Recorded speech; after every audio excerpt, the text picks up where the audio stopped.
గారు బాగున్నారా బాగాలేదు రాకపోతే రాలేదంటున్నారని చెప్పేసి లండం నుంచి లండం పైనుంచి రాజమండ్రి నుంచి రైలు కింద నుంచి డబక్క పడిపోయామండి. వచ్చేసాను అమలాపురం పెట్రోల్ ధరలో వచ్చేసామండి. ఏమన్నా మా ఇంట్లో డబ్బుకేం దానికేం లోటు లేదండి. మరి మా ఇంట్లో కోట్లు ఉంటే కుక్కలు తినేస్తున్నాయి, లక్షలు ఉంటే నక్కలు తినేస్తున్నాయి, ఏలుంటే ఆకలు తినేస్తున్నాయి, పదులుంటే పందులు తినేస్తున్నాయి, ఆఖరి చిల్లర ఉంటే చీమలు తినేస్తున్నాయి. మరి మా ఇంట్లో భోజనాలు పెడతామంటే వంకాయ తింటే వంగిపోతున్నారని, బేకాయ తింటే బీసిపోతున్నారని, చిక్కుడే కూర తింటే చిక్కుపోతున్నారని, ములక్కాయ తింటే ముదిరిపోతున్నారని, గోంగూర తింటే గోక్కున్నారని, పొట్లకాయ తింటే పొట్టొస్తుందని చెప్పేసి లడాసార్లు లడాపప్పు ఎండ్రేసి కిరణాలు పోసి పెట్టేవాళ్ళు. మరి తిన్నాక బాగానే ఉన్నారని ముగ్గురేళ్ళు మంతానికి కలుసుకున్నారని. మరి పొద్దున్న అమెరికా వాళ్ళు వచ్చి నన్ను పాకిస్తాన్తో యుద్ధం చేయమని చెప్పి నాకు ₹6 అడ్వాన్స్ ఇచ్చారు. మరి వాళ్ళు ఇచ్చిన ₹6 అడ్వాన్స్ తీసుకుని జీడికినంత జీబ్ వేసుకొని తూటుకారంత తుపాకి తీసుకొని బయలుదేరానండి. మరి జీడికినంత జీబులో డీజిల్ అయిపోయిందని చెప్పి జీబు వెళ్ళిపోయి చెరువులో పడిపోయిందని నేను వచ్చి ఇక్కడ పడిపోయానండి. మరి మాకు ఇచ్చే మామూలు మాకు ఇచ్చేస్తే పాకిస్తాన్తో యుద్ధాన్ని బయలుదేరుతాను.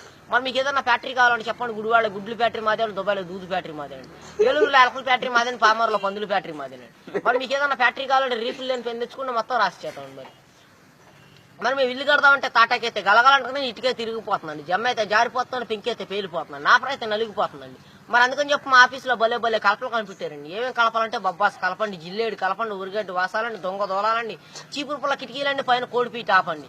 మరి పైన కోడిపీట ఆపేందుకంటారా వచ్చే వర్షాకాలంలో కారు సువాసన వస్తారు. మరి మా ఇంట్లో పెళ్లి భోజనాలు చెప్పున ఎక్కువ జనం రారు కానీ కోడిపీ సువాసన అని చెప్తూ ఊరంతా వచ్చి కూర్చుంటారండి. మరి మా ఇంట్లో కేజీ బంగారం ఉంటే కుక్క నాకిందని చెప్పి చెత్తకుప్పలో పడేసేవాడిని, కోడి పిల్లలు నూకల్లాకి ఎట్లా వచ్చేవాడిని.